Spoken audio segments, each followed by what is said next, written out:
spent months being my sister's wedding planner, but she seated me with kids and now her ungrateful ass is banned from mine. My sister, 34F, and her husband, 36M, just got married 3 months ago. I, 30F, was appointed Mo. I was so excited to help her plan her wedding and I took on most of the work since I was unemployed at the time and she's a doctor. I won't get into details but take note she didn't have a wedding planner. It was all me. The time leading up to the wedding, I was miserable because of how the bride treated me. I felt like her own personal slave that she felt she could kick around because she's the bride. Just because you're a bride doesn't mean you get a free pass to be a bitch. Many times I wanted to just step out of the wedding party but I kept telling myself to just bite my tongue and keep the peace because she's probably just stressed. After doing so much for her, she refused to invite my fiancé even if we've been together for 12 years but invited my siblings' partners who have been around for only 2 to 3 years. My sister and her guy dated for a year before they got engaged so we don't really know him too well. She said she didn't want my fiancé around because people would be asking about my own wedding since they've all been wanting us to get married for a while. I refused to do any more work for her wedding until she apologized to me and invited my fiancé, which she did. Not exactly sincerely but whatever. I was hurt she wasn't even grateful for anything that I had done for her and her dream wedding because it was expected of me to help. Cut to the day of the wedding and everything was fine. The ceremony was beautiful and the couple was happy. I was happy for my sister. By the time we got to the reception venue, I noticed that my fiancé and I were on a separate table from my family. They were at the VIP table and I was cast aside to sit at the furthest table right beside the kitchen.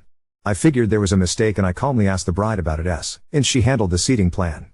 She looked me dead in the eye and said there's no mistake, that's where we belong. At the kids' table and far away. We were seated with 7 to 14 years olds. The groom overheard us and agreed with me but kept quiet when my sister gave him this "don't you dare disagree with me" look. At the end of the night, the groom apologized to my parents for what happened to me and said he had no clue his bride did that. But he didn't say a word to me as his bride told him not to. Because of this, I decided to not make an issue and just try to enjoy the remainder of the night with my partner but I wouldn't make a Mo speech. My parents noticed where I was and got upset at the situation as well. My siblings knew very well I wasn't at their table but didn't bother looking for me or wondering why I wasn't seated there. When they heard I wasn't making a speech, my 2 brothers walked to my table to tell me off saying I had to understand my sister and the stress of being a bride, be nice to her because it's her special day and you're only a bride once, yeah right I bet they'll divorce, that I'm a disgrace and a disgusting disappointment for not doing a speech for my sister, that I would make my sister sad and I was being selfish making the night about me, when I was literally quiet in our corner. Needless to say, I wasn't having the best time. So we got up and left. We ended up in McDonald's for dinner and I posted a story of us getting burgers saying post-wedding meal. I made sure I posted it after the reception ended to not make it look like I ditched but my siblings saw this as an attack to my sister somehow. Up to this day, the bride says she did nothing wrong and her reasoning for putting me there was, 1. I didn't plan her wedding exactly like she envisioned during the process so I deserved to sit there, when I was doing everything she told me she wanted. 2. She didn't like that I looked pretty in my gown and, 3. I needed to be punished for insisting on bringing my fiancé. I didn't plan for my own wedding yet as I wanted to be 100% focused on hers, plus she banned me from getting married before her since she's older. Again because I didn't want the drama, I agreed, but now I just don't want anyone there except my parents and a few close friends. My parents agree with me but my siblings are upset calling me childish but to be completely honest, I just don't feel like paying for shit people. Mine is a destination wedding and my fiancé and I are paying for everything. These are our savings and I don't feel like splurging on these people. They along with my grandparents and cousins are all saying I'm wrong. But hey, if I was excluded from being a sibling at my sister's wedding and no one cared, then why would you be upset if I excluded you in return? Update 1. Hi again. So I'll answer a few questions and leave a quick update. I, 30F, come from a family of 5 kids. I failed to mention this because I didn't think it was all that relevant but I actually have 2 sisters, 34 and 32, and 2 brothers, 26 and 22. A little more on my sisters. They're the best of friends. They're the picture-perfect model of sisterly love. While I'm the middle child with 2 younger brothers. So why did I agree to be Mo? Well because I thought it would bring us closer. In my mind, I believed that this was her trying to be more of a sister to me. You always hear stories of that sisterly bond around weddings and I tried to nurture that because that's what they had. And that sibling bond is what my brothers had with each other as well. Any chance I'd get to connect with my sisters, I'd jump at the opportunity. It's more me just feeling left out than being a doormat. I was a very sickly child and that is why I was mostly with just my parents growing up while my siblings would be going out, meeting friends, etc. which is what my siblings envied apparently. They aren't close to my parents. Bride had both of us as Mo because she old and choose just 1 inch. I later found out that I was always the second option and I was just appointed Mo so I do all the work while other Mo got all the praise. Which in hindsight, I should have seen coming. While my brothers were busy harassing me about giving my Mo speech, sister 2 was giving her own Mo speech about how she absolutely loves the bride and will do anything for her, all that cr/p. She then conveniently calls all the siblings to the stage to toast the bride and groom when I was crying and rushing out / walking away from my brothers. So did the other relatives in attendance. I was making a scene and making it about me. No, it's not the first time she hurt me, fat shamed me as a child, calling me a potato, saying things like I was a burden to the family because of my epilepsy, throwing all my makeup in the sink and wetting it because I moved her bath towel in the bathroom, calling me the stupid low IQ sister even if I'm a licensed architect with a master's degree when her guy friends wanted to ask for my number, taking my dream church from me, which is why fiancé said we could do a destination wedding at my dream country instead. It's just the worst she's done to spite me in front of my entire family. And no, we still haven't spoken since then, and she still maintains that I was the one who ruined everything by getting upset about the seating. Now for the update. We will elope. Just us two and a handful of close friends that were there for us since the beginning of our relationship. We'll have a small church wedding and a little celebration on the beach with the people we love, our chosen family, followed by island hopping with our entire party around the Philippines. All paid by us. Because I will spend on memories and experiences for people that love and appreciate us. The budget we set aside for a wedding in Italy will be put to an intimate 5-day wedding celebration on an island in the Philippines. 2. We will have our reception with the family when we get back home. The plan is to invite both our big families to a lunch on the weekend after. Collectively, this would mean about 80 guests max. Both our parents wanted to help pay for the engagement party and rehearsal dinner. They agreed to pay for this luncheon / reception instead, meaning they could invite whomever they please. They handle the guest list, so if my siblings are invited, I couldn't care less because I'll be too busy with my husband of 1 to 2 weeks by then. Here we can still have the father-daughter dance and a few other things like cake slicing, etc. We'll have piñatas, a brick oven pizza cart, coffee and pretzels, and an amazing Italian buffet with a pasta bar, lots of fresh fruit and cheese, because who doesn't like cheese? As for seating plan, ever watched Mamma Mia 1? Yep. Think that. A long winding table where my siblings can be as far away from me as possible, and as close to the service area as possible without it being obvious because they'll all be together at their own siblings' table. We'll be in the center with my fiancé, his 2 brothers and our parents will be next to us, while my wonderful sibs are by the end of the table, by the restrooms, where they belong. I don't care at all if they're invited to this lunch because I really have nothing left for them. Not even anger. I'm just so done with them that I'd feel more for a stranger on the street than I would for these people. It's indifference. They've hurt me so many times that I'm numb to their existence. 3. No bridezilla allowed. My sister expects to be my mo in return. Definitely not going to happen since my siblings won't be present in the ceremony. I do not need her around, I do not want her around. Yes, she will be invited out of courtesy to the reception most likely, but I will make sure she's set aside like I was. How so? We recently found out she's pregnant, so I'm planning my wedding around her due date. Oh well, luckily, she's due around June, which really was the month we wanted. So if she does decide to attend with a newborn and her hus, well then, she's going to be at the kiddie table and told to step out when baby starts to cry. In the end, our wedding day is for us. And eloping is the only way I feel like we could just sit and enjoy our special day together away from all my siblings and family issues. Then we get back, have a get-together lunch with some good food and good fun. Which is really all it is to me, a lunch. Luckily, fiancé's fam isn't as insane as mine is. So there you have it. Thank you all for your messages and comments and insights. I really was going a bit loco back then thinking I was overreacting, but thank you so much for the clarity. Cheers to the end of this emotionally draining year. 20 Oop, we'll let you all know how it goes. Right now we're deep into planning mode and we're simply enjoying the process. Oop, oh they definitely want. But thank you for the concern. From either side, haha, both our grandparents were very problematic to our parents for their weddings, so they're pretty hands off when it comes to our plans. Smile update 2. I know a number of you have been waiting and I swear this is the soonest I could post. I'm sorry. I promise I'll explain. The wedding, I absolutely enjoyed wedding planning with my husband. Yay, if you ever decide to get married, do a small wedding. You'll live longer, I swear. We told our friends, and families, that we were pushing back the wedding and wanted to do a destination bachelor/bachelorette trip first. They had no idea we were actually getting married on this trip. We got to Boracay 3 days before everyone for some time. When friends arrived, we did all the fun island activities. The night before our wedding, we asked everyone to be up at 7 for breakfast and to dress up in tropical beach outfits for cute pics. We told them to pack this beforehand.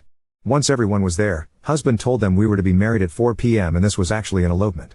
The excitement from all our friends will forever be a core memory. It's the best feeling to actually have people genuinely happy for you. Us girls did each other's hair and makeup, cried and hugged a lot, while the boys had a good time drinking and playing football. We had our phones and an old digital camera that we'd pass around, and that was it for our event photos. Surprises were our thing since we began dating, and it was just so sweet that we both thought to do the same for our wedding. I love flowers, but I didn't want to bother finding a supplier there. We did have someone help us with all the requirements, but that was it. I'd just get flowers for the luncheon instead. Well, my husband decided to speak to the hotel to surprise me. He knew my favorite flowers and made the prettiest bouquet ever. He also had the church filled and I ruined my makeup ugly crying when I walked in. For my husband, he is extremely close with his brothers, so I made sure to fly them out to surprise him too. He needed his best men there and I was happy to have them. We said our I-dos, and headed to the hotel for dinner by the beach for a bottle fight. Google that now. It's so good, nothing fancy, but we were happy. The luncheon before the elopement, I sent my seating plan to our family GC because I didn't want them to make a scene on the day. Everyone thought these were the seating plans for our reception. Well, here's where my pettiness shows. My head table consisted of us, our parents, and my husband's brothers. All my siblings were at both ends of the long table. My favorite slap in the face though was a table for one way. I in the back tagged breastfeeding area with sister's name on the chair. She was livid. I simply said I was looking out for her. I expected she'd want some privacy. No hard feelings, just thinking ahead. My siblings refused to come because they saw my elopement as an act of disrespect, especially since my brothers-in-law were there. They called our relatives to tell them to not come. Some were upset I could do that to family and they did not agree with our union. I'm happy to report that FR 127 guests, only 58 were coming. So I cut my budget by over half. Sounds like a win to me. The venue was my husband's small family farm, which was so beautiful that I didn't need to spend much on decor at all.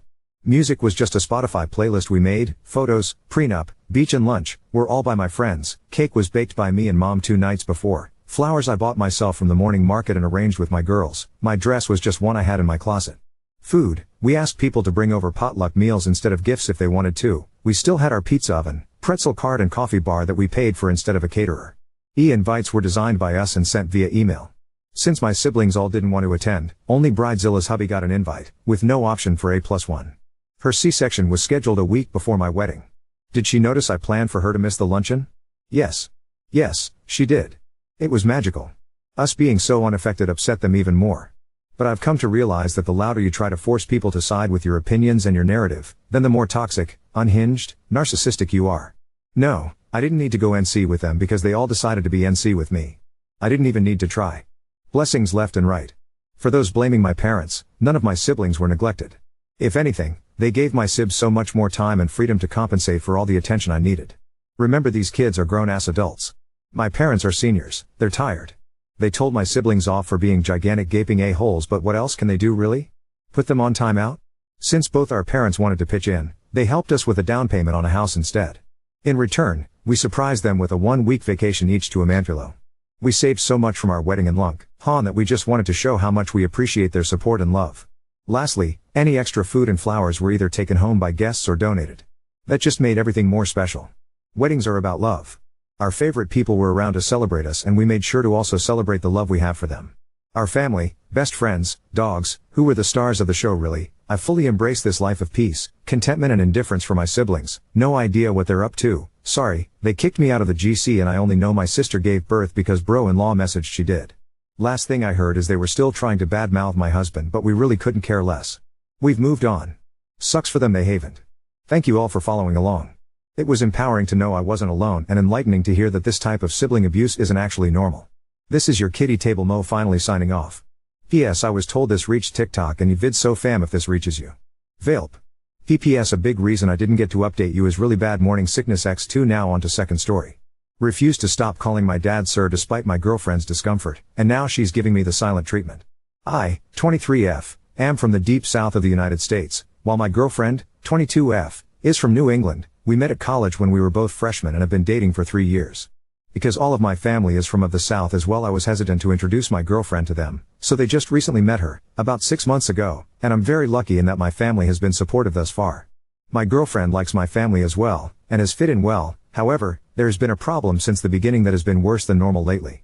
The problem is the fact I call my father sir, not exactly exclusively. I do still call him dad, but most of the time I'm addressing him as sir, for some reason. This makes my girlfriend uncomfortable. The first time she brought it up was after the first time she met my parents, mostly commenting on how she thought it was a little silly. I laughed with her and explained it was just a cultural thing and thought that would be the end of it. It however was not the end of it. She brought it up nearly every time we saw my parents, and it quickly turned from joking to explaining how it make her uncomfortable and that I shouldn't feel like I have to call my dad that. I explained on multiple occasions that I didn't feel like I strictly had to call him sir, and that it wasn't something that I was punished for not doing as a child or anything. It was just how things were. I call everyone I interact with sir or ma'am, from my 4-year-old cousin to any adult I speak with. She just didn't seem to get it. I understand that isn't really a thing where she's from, but that's just how things are down here. Things came to a bit of a head a few days ago when we had dinner at my parents', and as usual I called my father sir, no different than any time I was with him. I noticed my girlfriend was a little quiet at dinner, but I didn't think much of it since sometimes she is on the quieter side. However, when we got in the car afterwards, she started talking about how I call my dad sir yet again. She explained that it made her uncomfortable because that is a title used for someone who has authority over you. She used the example as in the bedroom, and I shouldn't believe my father has any sort of control over me. I explained that I respected my father as he raised me to be the person I am today, the same with my mom, and once again tried to say that it was little more than a cultural difference between the two of us. I'm not sure exactly what set her off, but she went off about how it made it sound like me and my father had a weird relationship and that it sounded like a fetish. I'll admit, I got angry when she said that, but I did my best to not overreact. I asked her if she felt the same way about me calling my mother ma'am, and she said no. In the end, she asked that I never call my dad sir, around her or not, and that if I did I was disrespecting her boundaries. I said plain and simple that I was not going to stop calling him sir, and she got silent and is not speaking to me. I honestly don't see how I might be the asshole here, but I want to hear from other people. If I'm truly in the wrong, I will do my very best to fix it and do better. Update 1. It's been several days since I made my original post, and I thought I would write out this update to clarify some things and explain some things that have happened since. First, some things to clarify. I not only call my dad sir, but pretty much every male in my life, from young children I work with to homeless people on the street. The same goes with calling females ma'am. It is just my father. My girlfriend has a problem with me calling sir no other males. Also, for everyone suggesting or outright asking, the title sir has no place in our bedroom life. We use titles, that is not one of them. Anyway, I've tried several times over the past week to speak with my girlfriend about what went down, but she refused to talk for the most part, and I wasn't going to push her. It wasn't until tonight that I finally got a chance to sit down and have a real conversation with her.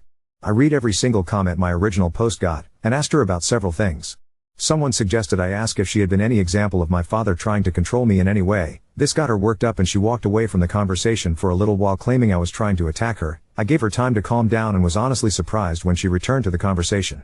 She explained to me that it wasn't that she had seen specific things with my father trying to control me, but rather an undertone that I was in his control. I asked what she meant, but she didn't really have any other explanation beyond that. I honestly don't know what undertones she was talking about. I respect my father and his knowledge and experience beyond mine, but I am a grown adult. I live and think independently and am perfectly capable of making my own decisions. I've occasionally asked for my father's advice on things since we've been together. Life advice, not relationship. And that may be what she's talking about, but I'm not sure.